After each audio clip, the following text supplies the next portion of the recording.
రాజీనామా అంశాన్ని గురించి ఈరోజు ఇంటర్వ్యూలో మాట్లాడదాం. ఇంటర్వ్యూలో నాతో పాటు పార్టిసిపేట్ చేస్తున్నారు కాంగ్రెస్ నుంచి అంబటి రామకృష్ణ గారు. రామకృష్ణ గారు నమస్తే. నమస్కారం అశోక్ గారు. ఏంటి విజయసాయిరెడ్డి గారు రాజీనామా ఒకంత ఆశ్చర్యాన్ని గురి చేసింది అందరికీ. కానీ ఇది ఆశ్చర్యం అనుకోవాలా, లేదంటే కావాలని ఒక ప్లాన్ ప్రకారం జరిగింది అనుకోవాలా?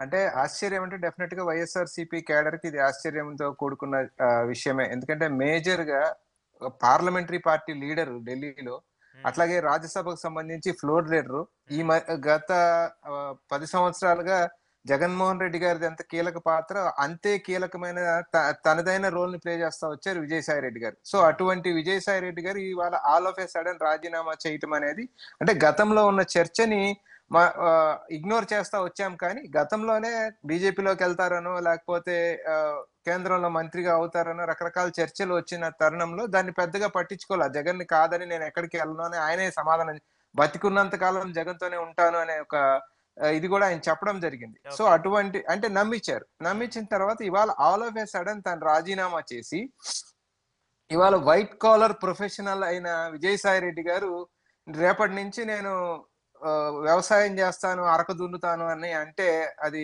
కొంచెం ఒకంత ఆశ్చర్యానికి గురి చేసే అంశం. ఎందుకంటే తన విజయసాయి రెడ్డి గారి అటైర్ చూసినప్పుడు రైతు యొక్క ఇది మనకి ఎక్కడ కనపడదు. అటువంటిది మరి ఎవరి వల్ల ఇన్స్పైర్ అయ్యారా లేకపోతే ఎవరి యొక్క ప్రోద్బలమా అనేది ఇవాళ ఇక్కడ ఆలోచించాల్సిన అంశం కదా అశోక్ గారు.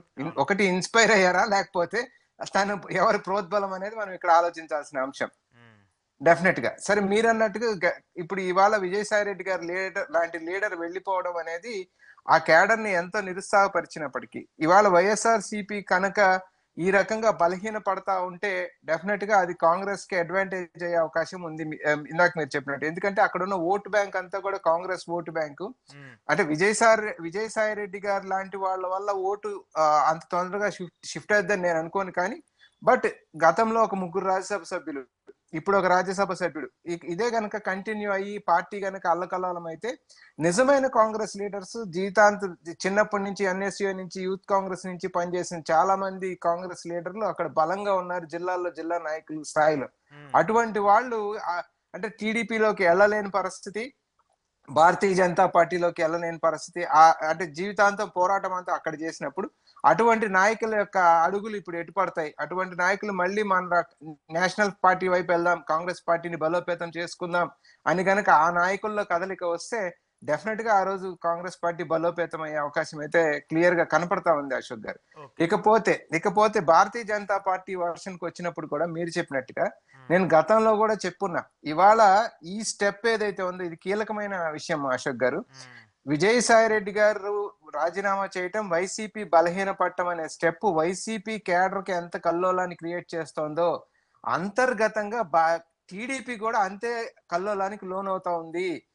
ఎందుకంటే భారతీయ జనతా పార్టీ స్టెప్స్ మొన్న కూడా మీకు చెప్పాను, ఆ అడుగులు మొత్తం కూడా జనసేనని బలోపేతం చేసి త్రూ జనసేన భారతీయ జనతా పార్టీ ఈ రాష్ట్రంలోకి ఎంటర్ అవ్వాలనే ఒక తీవ్రమైన కృషి చేస్తా ఉన్న తరుణంలో భారతీయ జనతా పార్టీకి కానీ జనసేనకి కానీ ట్రాన్స్ఫర్ అయ్యే ఓటు మొత్తం ఎక్కడి నుంచి రావాలంటే యాంటీ కాంగ్రెస్ ఓట్. అంటే కాంగ్రెస్ పార్టీ వైసీపీగా రూపాంతరం చెందిన తర్వాత ఆ ఓటు అయితే డెఫినెట్ గా అది anti BJP mind set, anti TDP mind set. ఆ ఓటు అయితే ఇక్కడ వచ్చే పరిస్థితి ఉండదు. So Bharatiya Janata party తీసుకోబోయే vote జనసేనని బలోపేతం చేయడానికి భారతీయ జనతా పార్టీ చేసే అడుగు ఏదైతే ఉంటదంటే డెఫినెట్ గా టీడీపీ యొక్క ఓటును లాక్కొని టీడీపీని వీక్ చేసి జనసేనని ఫస్ట్ బలోపేతం చేసి జనసేన రూట్ లో నుంచి భారతీయ జనతా పార్టీకి రావడానికి ఇక్కడ అడుగులు వేస్తా ఉంది అనేది మనకి ఇక్కడ స్పష్టంగా కనపడతా ఉంది అశోక్ గారు. సో ఇది వైఎస్ఆర్సీపీకి ఎంత ప్రమాదం? వైసీపీకి ప్రమాదమే. కానీ ఇక్కడ మీరు చెప్తున్నటువంటి ఈక్వేషన్ చూస్తున్నప్పుడు ఒక పాయింట్ రైజ్ అవుతుంది. అంటే టీడీపీని పక్కన పెట్టడానికో లేదంటే టీడీపీని చంపేయడానికో ఇప్పటికే ఆ పార్టీకి సంబంధించి చాలా రాజకీయంగా ఇంటర్నల్ గా కూటమిలో గొడవలు జరుగుతున్నాయి.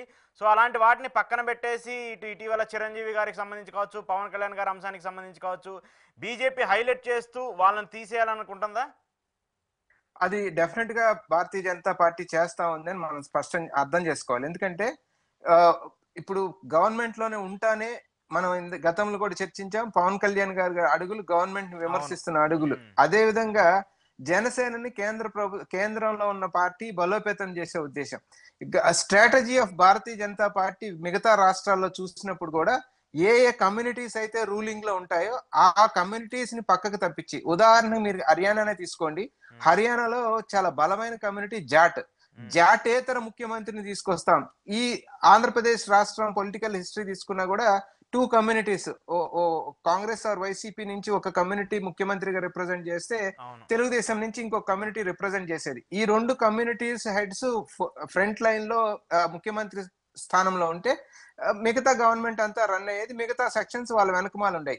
భారతీయ జనతా పార్టీ అట్లా కాకుండా ప్రతి రాష్ట్రంలో కూడా ఏం చేస్తా ఉన్నాయంటే, అప్పటి వరకు రూల్ చేస్తున్న కమ్యూనిటీస్ కాకుండా కొత్త కమ్యూనిటీని తీసుకొచ్చి ఇంతవరకు వీళ్ళేనా, కొత్త రాజకీయం చేద్దాం, కొత్త కమ్యూనిటీస్ కి అవకాశం ఇద్దాం అనేది డిఫరెంట్ స్టేట్స్ లో వాళ్ళు ప్రయోగాలు చేస్తూ వచ్చిన దీన్ని ఇక్కడ కూడా ఈ పవన్ కళ్యాణ్ గారి రూపంలో ఆ ప్రయోగాన్ని చేసే అవకాశాలు కనపడతా ఉన్నాయి. దానికి చిరంజీవి గారి తోడు తీసుకుంటారు, లేకపోతే మిగిలిన రాజకీయ పార్టీల్లో వాళ్ళకి ఈల్డ్ అయ్యి వాళ్ళు సరెండర్ చేసుకోగలిగిన వాళ్ళందరి యొక్క తీసుకుంటారు.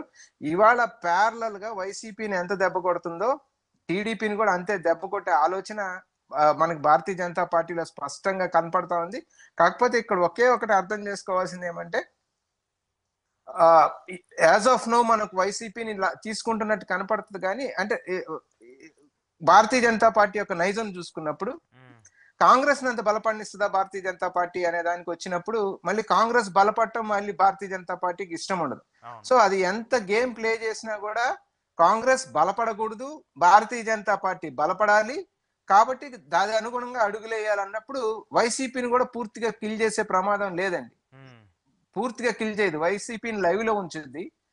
TDP vote bank లాక్కుంటది, Bharatiya Janata party lime light లోకి వస్తుంది. సో ఈ రకమైన గేమ్ ప్లే చేసి ఈ రాష్ట్రాన్ని కబ్జా చేయాలి అనే ఒక ఆలోచన భారతీయ జనతా పార్టీ స్పష్టంగా చేస్తా ఉంది అనేది ఈ పొలిటికల్ అనాలిసిస్ అంతా చూసినప్పుడు అర్థమవుతా ఉంది అశోక్ గారు. ఇంకొక విషయం కూడా ఏమంటే,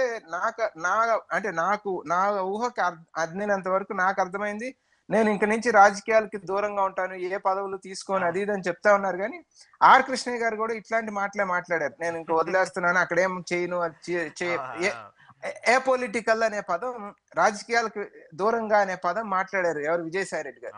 ఏ పొలిటికల్ రాజకీయాల దూరంగా ఉన్నప్పుడు అనే ఆలోచన వచ్చినప్పుడు ఒకవేళ గవర్నర్ గా ఏమైనా వెళ్తారా అనేది. అవునా, ఇది వ్యాలిడ్, మీరే రైజ్ చేశారు ఇది ఫస్ట్.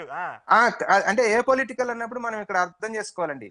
ఇప్పుడు ఇంకొక 4 సంవత్సరాలు రాజ్యసభ ఉండంగా అంత పెద్ద స్థాయిలో ఒక పార్టీ అతన్ని తీసుకెళ్లి పెడితే అది మొత్తం కూడా త్యాగం చేసి తను బయటకు వస్తాను అన్నప్పుడు, గవర్నర్ మనకు రాజకీయేతర శక్తి అని మాట్లాడతాం. మనం మాట్లాడేటప్పుడు గవర్నర్ రాజకీయాలు చేస్తే గవర్నర్ రాజకీయాల్లో ఇన్వాల్వ్ అవటం ఏంటి, గవర్నర్ రాజకీయాలు చేయకూడదు కదా అని మాట్లాడతాం.